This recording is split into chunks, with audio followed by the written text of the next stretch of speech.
Welcome into a News4Jags podcast. I'm Jamal St. Cyr alongside Justin Barney. The Jaguars are getting set to take the field at the bank this weekend to take on the New York Giants. The Giants are 5-1, riding a 3-game winning streak coming in here to Jacksonville, while the Jaguars are on a 3-game losing streak. So kind of some opposite ends of the spectrum for the season so far, Justin, hitting the field on Sunday. It's been so disappointing. And again, I said it last week, I think Jacksonville was not as good as what we saw in that 2-1 start.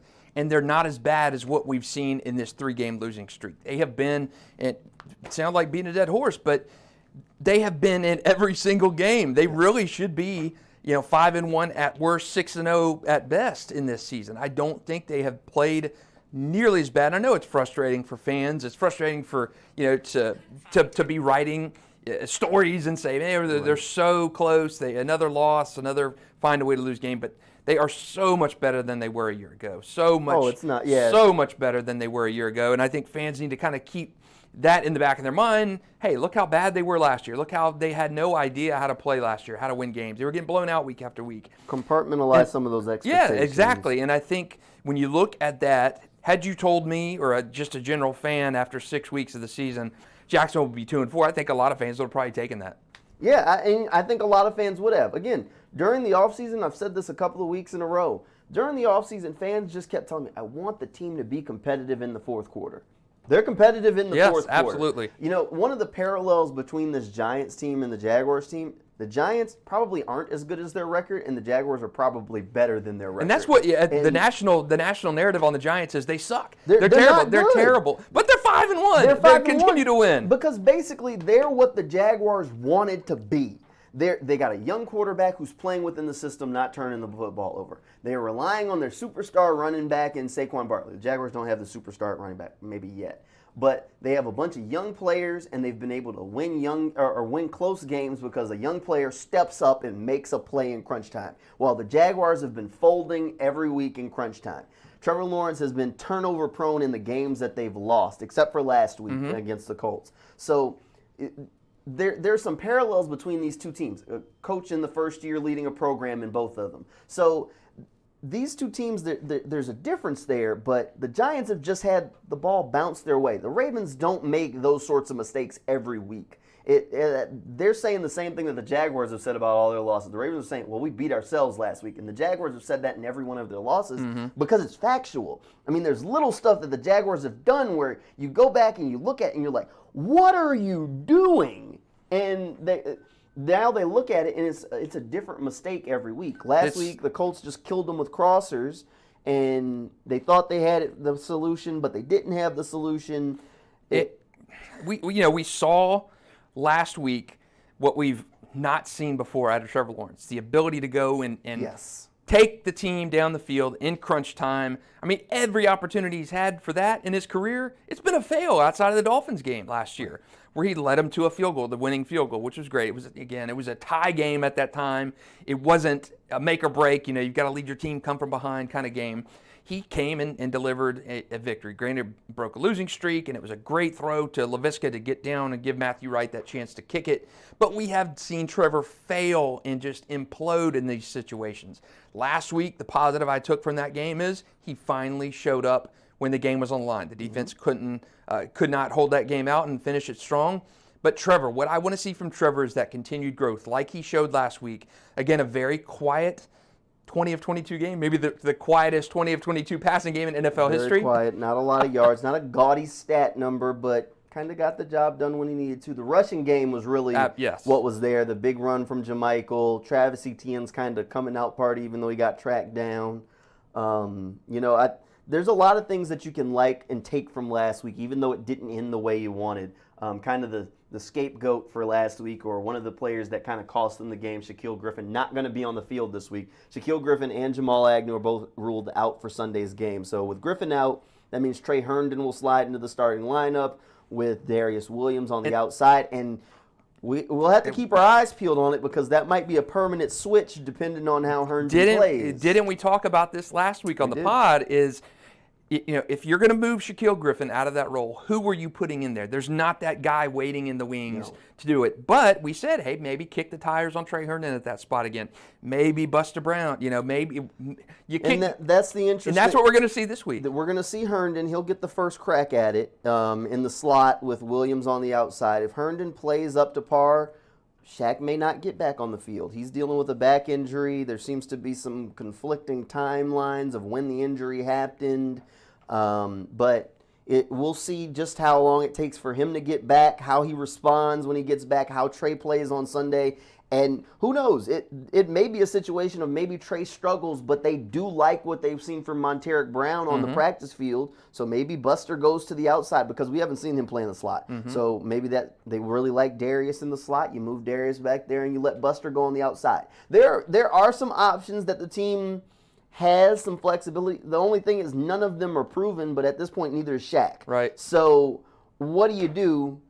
You're kind of hamstrung either way you go on any decision is a question mark, but this week Trey Herndon gets the first crack at it. So I'm not as bad on that situation. I know some people would say, hey, you lose your starting cornerback. Even Shaq's had a bad time, but I think this is a great opportunity for Trey Herndon to see what he's got. This is not Aaron Rodgers they're facing. Right. This is Daniel Jones, who's not been really an overwhelming passer at quarterback. This is the perfect opportunity for Trey Herndon. You're going to get a steady dose of Saquon Barkley. You're going to see a lot of hopefully some performance at the defensive line, but you're not going to see probably a 350-yard game, 380-yard game like Matt Ryan did out of Daniel Jones. Now, last week I called Matt Ryan a game manager, and he goes out and throws for nearly 400 yards. So 100 of those came against Shaquille Griffin. Yeah, of course. So I think this is a good game, a good quarterback opportunity for Trey Herndon and Darius Williams too. Moving to the outside. He's a normal inside guy, so a good opportunity for those Jaguars defensive backs, to maybe get some confidence in a new role, see what Trey Herndon's got. Can he be that potential Shaq Griffin replacement? We've seen him before, has not been that guy, but maybe this is his re-coming out party. Trey's just a cornerback. Just a guy. He's just a guy. I mean, he's always in position to make the tackle after the guy makes the catch. I mean, that's just who he is, how he's played. I mean, he's a cornerback that's going to have way too many tackles. And hey, maybe that means he's not giving up the big play, which is fine. We'll see just how it goes. I'm not here advocating for Shaq because after rewatching last week's game, there were definitely some huge mistakes on his part, but I also question how the coaches let him make those mistakes and didn't either A, get on him, or B, pull him off the field. Whatever it is, regardless, Trey's getting the first crack at this job right now. And I think that's it's up to him to go out there and make some plays. I think that's the right call. I think that's the right call. We talked about it last week pretty much in depth on who was in this roster. I know fans are clamoring for a change, but who on this roster would you feel comfortable? And there's nobody. There's nobody you can feel comfortable with on this roster 100% saying, oh, I can bench him and put them in the lineup. There's not a soul. Trey Herndon is a veteran guy. He's been around. He's done it, but he's been exposed. Chris Claybrooks, a veteran guy, been there, done it, been exposed. Buster Brown is a 7th-round pick who people thought was a long shot to make the roster. He's made the roster at this point, but has he gotten a chance to play? No. Are you willing to put a rookie that led the SEC in interceptions last year out there on the field? I mean, maybe. I mean, the SEC is pretty good football, but how confident can you feel in the guy that everybody passed on? Could he be a gem? Yes. But do we know until he plays? Right. We have no idea. There's not a guy. And if you go back and look at the completion percentages on their career, realistically, your two best options are Trey Herndon and Shaquille Griffin, and the completion percentages they've given up at the cornerback spot are comparable. So it's not like you're getting much of an upgrade with one or the other. And that's what I was saying when I was saying, just you don't have that guy, don't replace Shaq, is because why would you pull him when Trey ain't much better over the life of his career? The guys are the same. And the contract, Shaq getting paid, whatever Shaq gets paid, doesn't matter right now. Right. Like, what's on the roster is what's on the roster. So Trey will get a crack at it. If Trey goes out there and plays, does Shaq get back on the field? Probably not. Ultimately, it's Trey's job to lose at this point. If he goes out there and stunts, pick or two, right. I mean, it's over with. That's his gig. And him and Darius are going to roll with it.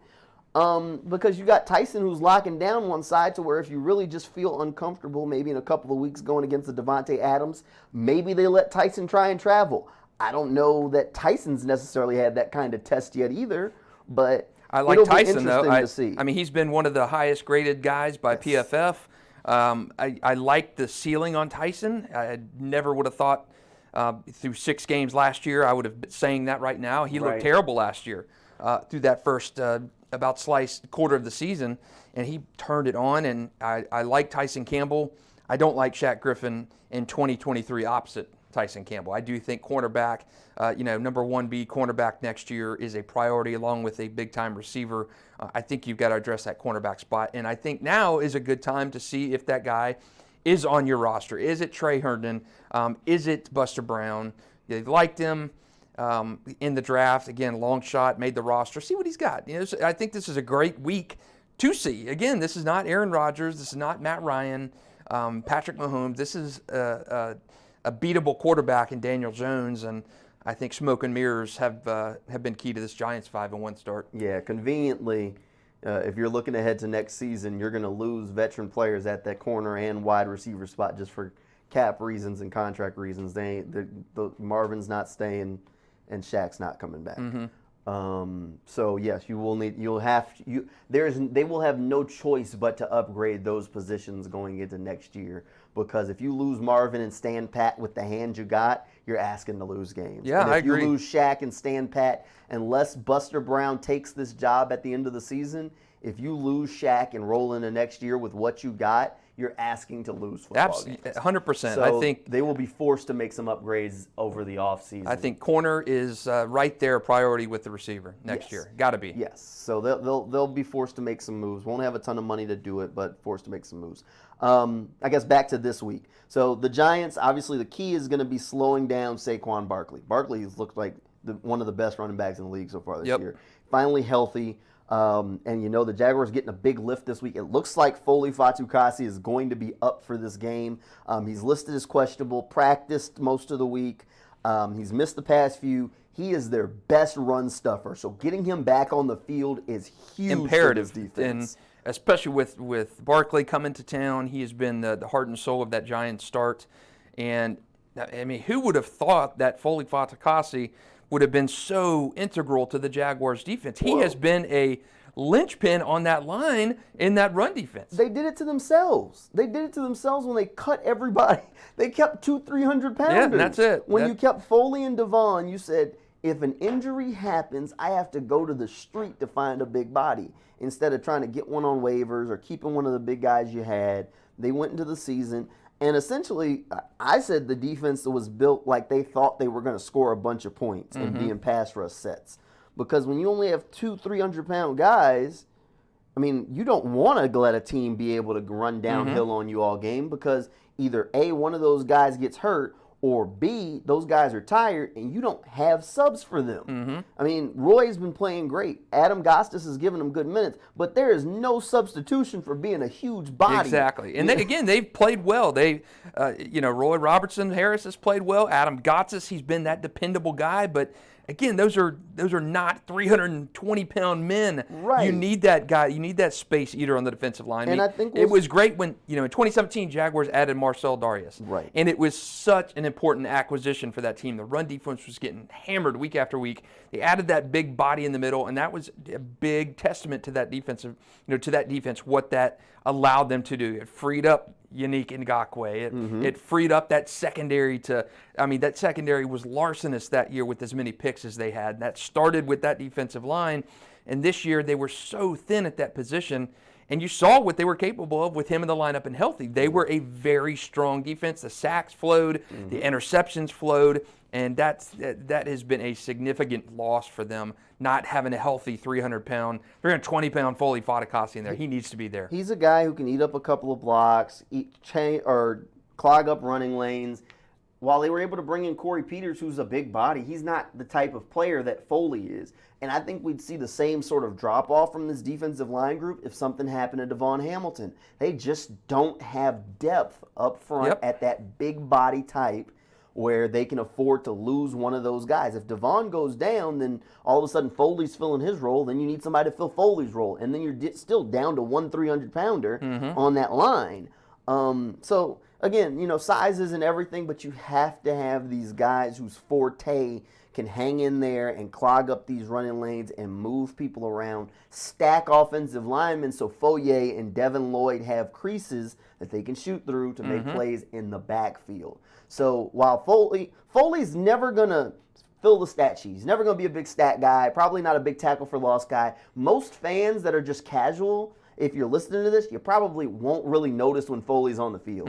But you're going to notice the other players making plays, and they know Foley set him up. Exactly. The change of direction of the running back when he's not going to run straight into a 320-pound guy in the line, and he bumps out and he kicks out and he has to be confronted by Trayvon Walker or something. That's the play you need, the dirty kind of work there. And that's what he has been so good at, is changing those running lanes and chipping a running back and kicking him out to Trayvon Walker or Josh Allen, or eating up an offensive lineman so Josh Allen can get in there and bring down the quarterback. So that has been a huge loss to not have that dirty kind of grunt work player in Foley Fatukasi. And hopefully this week he gets back to healthy, and hopefully they learn something on not being so limited at that defensive tackle position. You see what a big body means to this defense, and it is game-changing to have that body in there. You can see that this is like the first year of a coaching staff putting their touches on the roster. Doug doesn't necessarily have the types of players he likes on offense yet.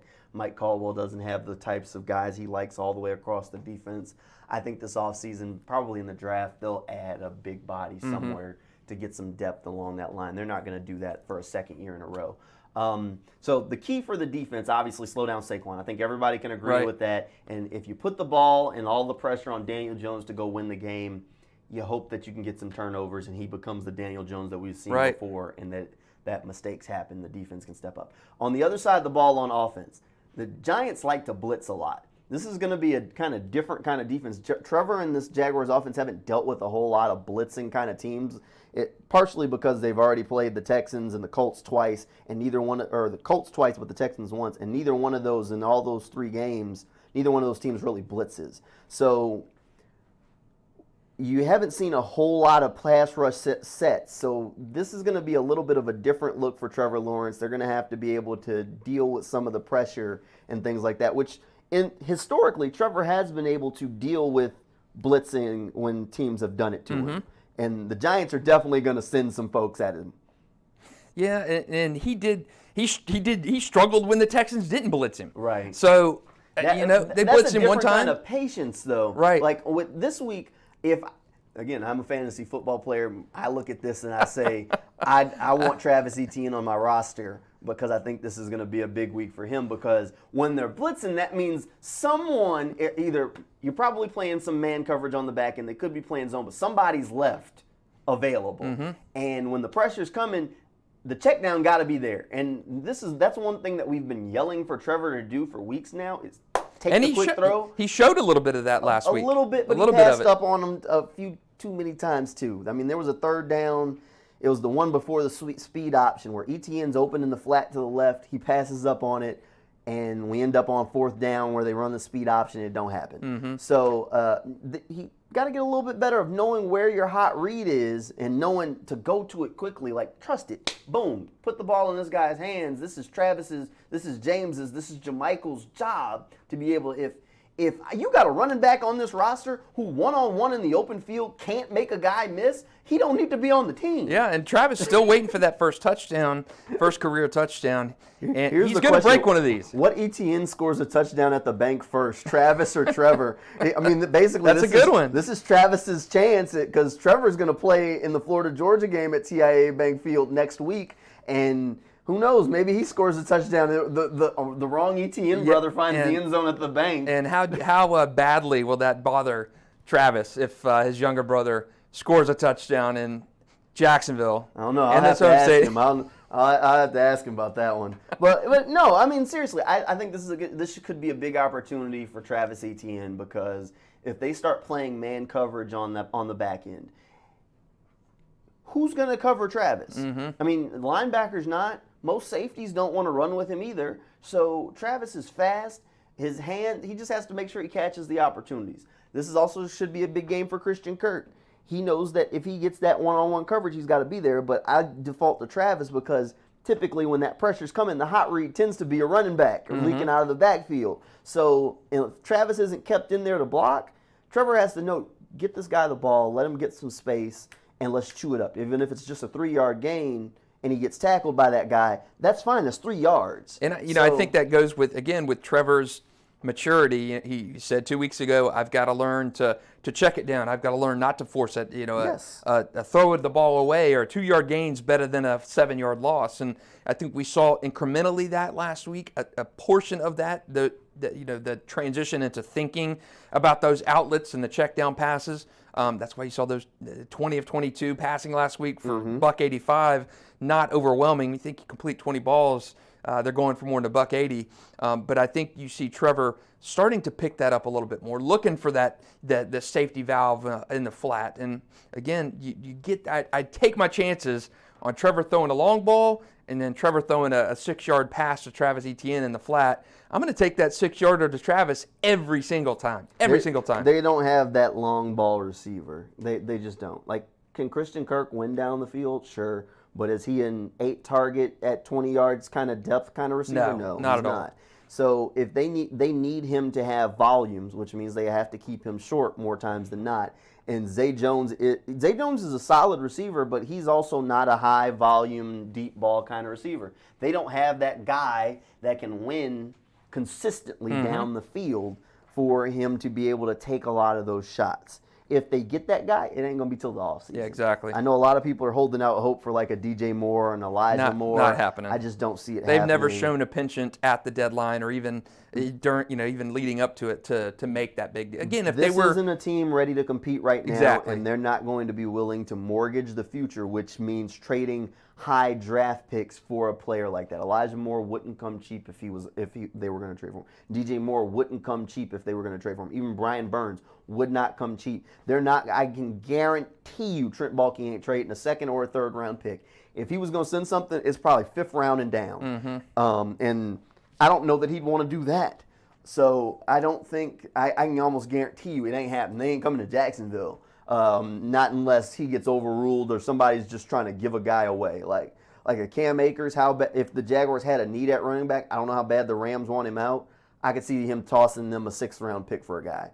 But he ain't trading nothing early. Yeah. He's just not going to do it. And I don't think if you're Jacksonville, okay, if you're 5-1 at this point, AFC South lead, okay, there you go. Then maybe you think a little differently. Maybe fortify that team right now. Because then maybe you're ahead. You're ahead of schedule. Right. But right now you look like you're on schedule. Right. And if you're on schedule, you don't go ahead and mortgage the future for something that could be a temporary fix. Because essentially all of these guys would look like rentals. I mean, DJ Moore's already on a pretty decent-sized contract if they were going to go and get him.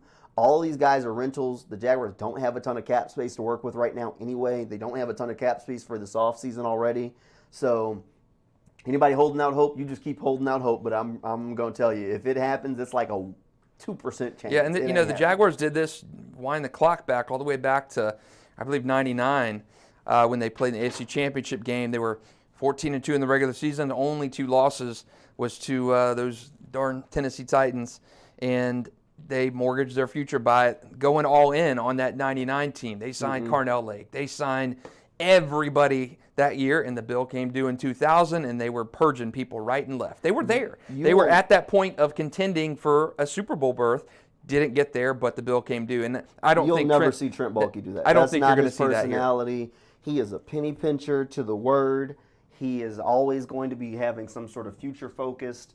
I don't think you'll see him be a big spender this offseason. There's going to be no splash kind of moves unless it's the draft. He'll bring some free agents in. He ain't making none of these trades. It's just not going to happen. I think you've seen him move guys, and it's for a 6th-round pick. Fans were clamoring for maybe him to cut Kayvon Chase on because he was a 1st-round pick, and he's a solid depth guy. I mean, which he is. There's nothing wrong with what Chason gives you. The only reason fans are upset is because he's a 1st-round pick. Trent's not looking at it like that. He's like, well, I didn't spend the 1st-round pick on him. I can't get the 1st-round pick back if I cut him. Right. So, some GMs get caught up in that. That ain't Trent. Trent is, this is what it is. Sunk costs are sunk costs. It's in the past.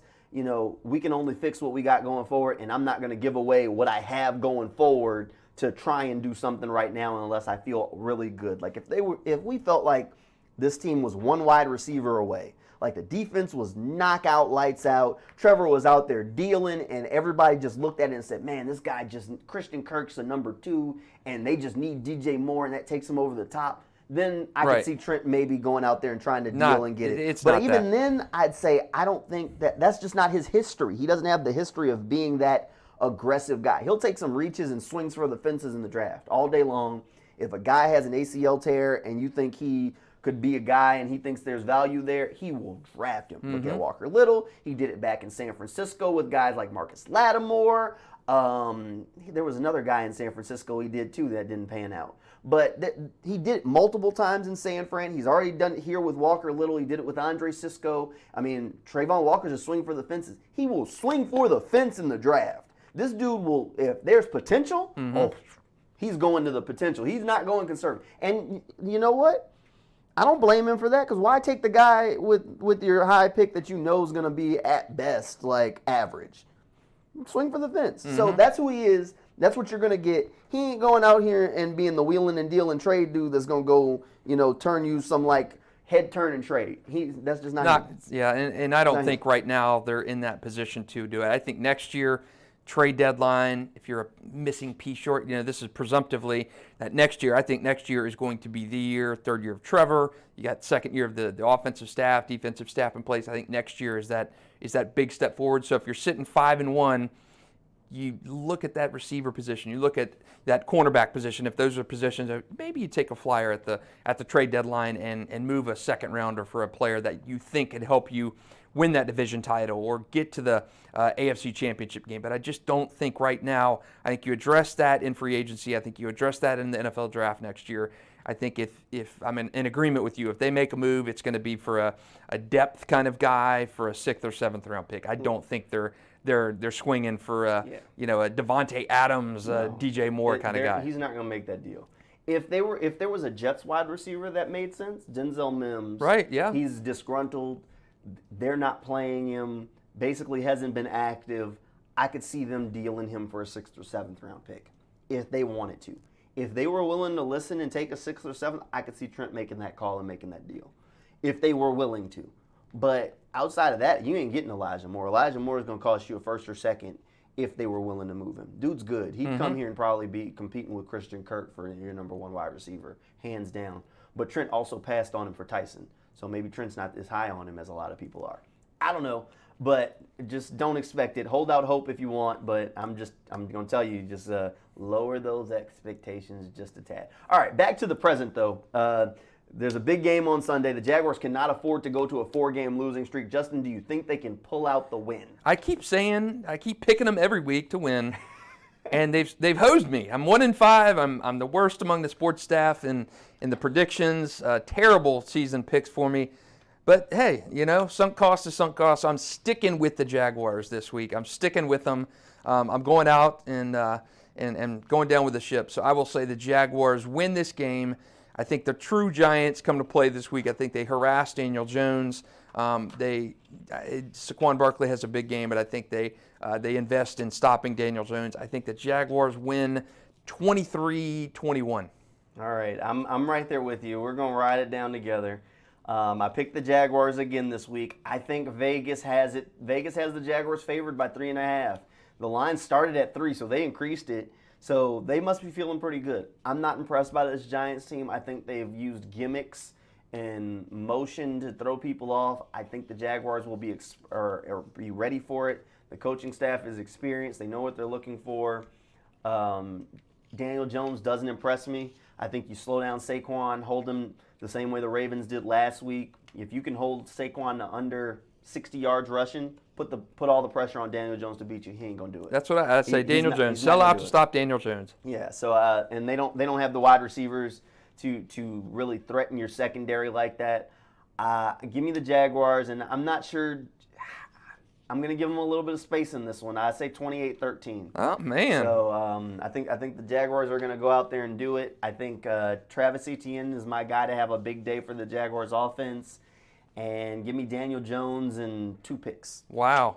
Look, there you go. I'll go that far. All right, that'll do it for our News4Jags podcast. Again, you can find all of these podcasts wherever you get them or over on news4jags.com. Thanks for tuning in, and we'll see you next time.